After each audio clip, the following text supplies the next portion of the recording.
Welcome to Telangana rising news. పొదుపు చర్యలు, విద్యుత్ సంస్కరణలు.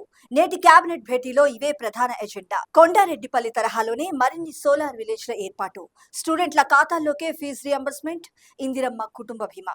పొదుపు చర్యల్లో భాగంగా ప్రభుత్వ శాఖలకు గైడ్ లైన్స్ ఇచ్చే ఛాన్స్. పంటల మార్పిడి దిశగా రైతులకు దిశానిర్దేశం చేసే అవకాశం.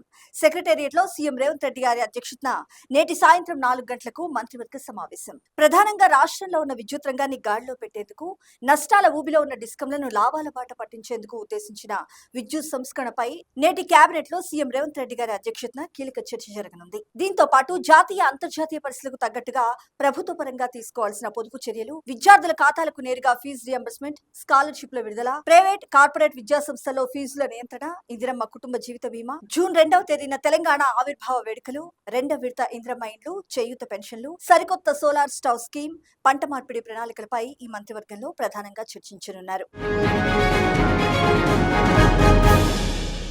ఇక్కడ ఒక ముఖ్యమైన అంశం చూసినాం. నేడు యాదగిరిగుట్టకు సీఎం రేవంత్ రెడ్డి గారు పెద్దగుట్ట టెంపుల్ సిటీలో వేద పాఠశాలకు వారు భూమి పూజ చేస్తారు. 100 కోట్ల రూపాయలతో 4 అభివృద్ధి పనులకు భారీగా శంకుస్థాపన చేయనున్నారు. యాదగిరిగుట్టలోని పెద్ద టెంపుల్ గుట్ట సిటీలో వేద విజ్ఞాన వ్యాప్తి కోసం ఏర్పాటు చేయనున్న శ్రీ లక్ష్మీ నరసింహస్వామి వారి వేద పాఠశాలకు శనివారం ముఖ్యమంత్రి శ్రీ రేవంత్ రెడ్డి గారు భూమి పూజ చేయనున్నారు. యాదగిరిగుట్టపై భక్తులకు మెరుగైన సౌకర్యాలు కల్పించేందుకు మరొక 4 అభివృద్ధి కార్యక్రమాలకు సైతం వారు శంకుస్థాపన చేస్తారు. ఇక్కడ ఒక ముఖ్యమైన అంశం చూసినాం. 2000 కిడ్నీ మార్పిళ్లతో నిమ్స్ రికార్డు సృష్టించింది. దక్షిణాదిలోని తొలి, దేశంలోనే 3వ హాస్పిటల్ గా ఘనకీర్తి సాధించింది. Nizam institute of medical sciences NIMS మరొక చారిత్రక మైల్ రాయిని అధిగమించింది.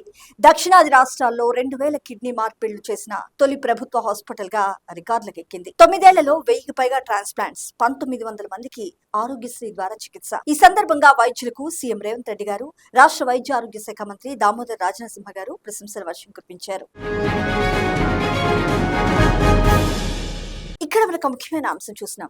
రాష్ట్ర ఆర్థిక వ్యవస్థను 2047 నాటికి $3 ట్రిలియన్ స్థాయికి మార్చాలనే కృతనిశ్చయంతో ప్రజాప్రభుత్వం ముందుకు దూసుకుపోతుందని డిప్యూటీ సీఎం అల్లు భట్టి విక్రమార్క గారు తెలిపారు. విద్యార్థుల చదువుకు బ్యాంకులు ఇచ్చే రుణాలు వారి భవిష్యత్తుపై పెట్టే పెట్టుబడుల వంటివంటూ తెలిపారు. మహిళా ఆర్థిక సాధికారత కోసం స్వయం సహాయక సంఘాల వడ్డీ లేని రుణాలు 5 లక్షల రూపాయల నుంచి ఏకంగా 10 లక్షల రూపాయలకు పెంచుతున్నామంటూ స్పష్టం చేశారు. ఈ సంవత్సరం హైదరాబాద్ నగరంలో మహిళా సంఘాలకు రుణ పంపిణీపై దృష్టి సారిస్తున్నామంటూ వెల్లడించారు. ఇక్కడ మనకు ముఖ్యమైన అంశం చూసినాం. రాజకీయ లబ్ధి కోసం రైతుల్ని రెచ్చగొడతారా అంటూ రాష్ట్ర పౌర సరఫరాల శాఖ మంత్రి ఉత్తమ్ కుమార్ రెడ్డి గారు నిలదీశారు. రైతుల్లో గందరగోళం సృష్టించేందుకు బీఆర్ఎస్ కార్యనిర్వాహక అధ్యక్షుడు కేటీఆర్ రాజకీయాలు చేస్తున్నారని రాష్ట్ర పౌర సరఫరాలు, భారీ నీటిపారుదల శాఖ మంత్రి ఎన్ ఉత్తమ్ కుమార్ రెడ్డి గారు తీవ్ర ఆగ్రహం వ్యక్తం చేశారు. గన్ని బ్యాగుల విషయంలో అవగాహన లేకుండా విమర్శలు చేస్తున్నారని, బట్టకాల్చి మీదేసే ప్రయత్నం మొదటి నుంచి బీఆర్ఎస్ కు అలవాటేనంటూ నిప్పులు చెరిగారు. 20.86 కోట్ల సంచులు సిద్ధంగా ఉన్నాయని, కొనుగోలు కేంద్రాల్లో ఏమాత్రం కోరతలేదని స్పష్టం చేశారు. ధాన్యం కొనుగోలుపై కేటీఆర్ చేసిన ఆరోపణలు పూర్తిగా సత్యదూరమని, ఆయనలో రాజకీయ నిరాశ, అసహనానికి ఇవి నిదర్శనం అంటూ మంత్రి గారు పేర్కొన్నారు. బీఆర్ఎస్ పాలనలో నాడు మిల్లర్లతో కుమ్మక్కాయ రైతుల్ని అడ్డంగా దోచుకుతింది నిజం కాదా అంటూ నిలదీశారు. కొనుగోలు కేంద్రాల్లో అవినీతి, అక్రమాలకు పాల్పడ్డారని ఇప్పుడు ఆ పార్టీ నేతలు విమర్శించడం హాస్యాస్పదం అంటూ వెల్లడించారు. ఇక్కడ మనకు ముఖ్యమైన అంశం చూసినాం. హైదరాబాద్ లో టెస్లా వాహనాల షోరూమ్. విద్యుత్ వాహనాల దిగ్గజ సంస్థ టెస్లా త్వరలో హైదరాబాద్ లో తన విక్రయ సేవల కేంద్రాన్ని ఏర్పాటు చేయనున్నట్లు ప్రకటించింది. శుక్రవారం సచివాలయంలో మంత్రి శ్రీధర్బాబు గారితో సంస్థ business development director Rajat, India GM Sharath Agarwal భేటీ అయ్యారు.